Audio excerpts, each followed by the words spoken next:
Je m'appelle Jocelyne, j'ai 63 ans, je suis à la retraite. Je vis dans une ville qui est un compromis justement entre la ville et la campagne et ça fait partie de mon équilibre de vie, voilà, d'être au milieu de la nature. Ça c'est parfait pour moi.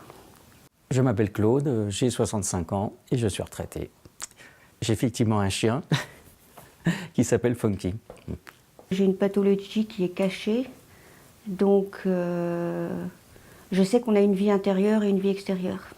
Une vie sociale, visible et une vie cachée. Et c'est souvent celle-ci qui motive ma vie au quotidien, finalement, c'est la vie cachée.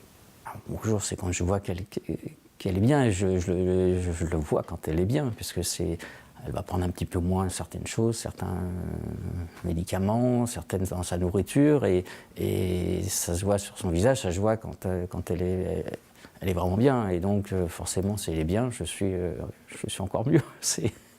On va dire que ça va de pair. Et une chose aussi de positif, c'est que la maladie nous apprend à mieux prendre soin de soi-même. Ça, c'est très important. Parce que la pathologie que j'ai, finalement, me détruit moi-même au niveau de l'image. Et prendre soin de soi, c'est se dire qu'on existe, et puis c'est apprendre à s'aimer avec la maladie, ça c'est important. Parce que souvent, il y a un désamour de soi-même. Alors la première des solutions, c'est l'hygiène de vie. Je crois que quand on sent qu'on... Comme la maladie, elle n'est pas contrôlable, se dire que face à elle, on a un outil, et que cet outil, c'est nous qui le mettons en place. Le jour où on y arrive, parce qu'il y a des jours où c'est trop dur, on en a assez, le jour où on y arrive, on a un meilleur moral. Maintenant, je sais exactement comment ça se passe. Hein. Donc, quand elle est vraiment en période de crise, ou que ça ne va pas, on va mettre la table, il va y avoir que mon assiette. Hein. Elle va se prendre un bol avec un genre de soupe, je ne sais pas ce que c'est exactement. Je sais que c'est une période qui est comme ça, et puis bon, il y a d'autres moments où ça va mieux, et que de toute façon, elle ne peut pas faire d'excès, que ce soit sur la nourriture, il faut vraiment faire très attention, il y a des choses, c'est impossible. Après, le sport. Le sport, c'est très très important pour moi. Je suis une grande randonneuse. Donc, aller dans la nature, c'est quelque chose d'apaisant. Et ça nous rend, comment dire, moi ça m'émerveille, et du coup, c'est très important de ne pas s'apesantir sur soi-même, de trouver surtout des solutions pour se dire que la vie est belle. Voilà. Sinon, ça devient invivable, tout simplement. Voilà, on a besoin de chaleur humaine, et justement parce que ce qu'on a n'est pas socialement correct et on ne peut pas vraiment en parler. Je n'en parle pas, si elle m'en parle, j'en parle, et puis je peux dire que j'essaye de dédramatiser. Il ne faut pas dire que c'est un drame, mais enfin de dédramatiser, voire blaguer si je peux, mais bon, c'est difficile. Hein, Donc il y a tout un travail à faire nous-mêmes, dans le quotidien, à partir des choses toutes simples de la vie. Puis après, bien sûr, les médecines douces, oui, tout ce qui peut nous détendre est nécessaire, puisqu'on a des spasmes, on a des douleurs, donc on a bien entendu tendance à se replier sur soi. L'intestin lui-même, qui est un organe, a ses propres réactions, sa sensibilité, et quand il a mal, eh ben, il dit aïe, et donc il se rétracte. Et déjà pour soigner, c'est pas la nervosité qui crée la maladie, ça peut être le cas de certains, mais rarement dans ce type de maladie, c'est plus la maladie qui crée la nervosité. Le premier aidant, c'est forcément la personne avec qui on vit. Même si il ne paraît pas actif, en tout cas pas dans l'action réfléchie, ne pas être seul, c'est important.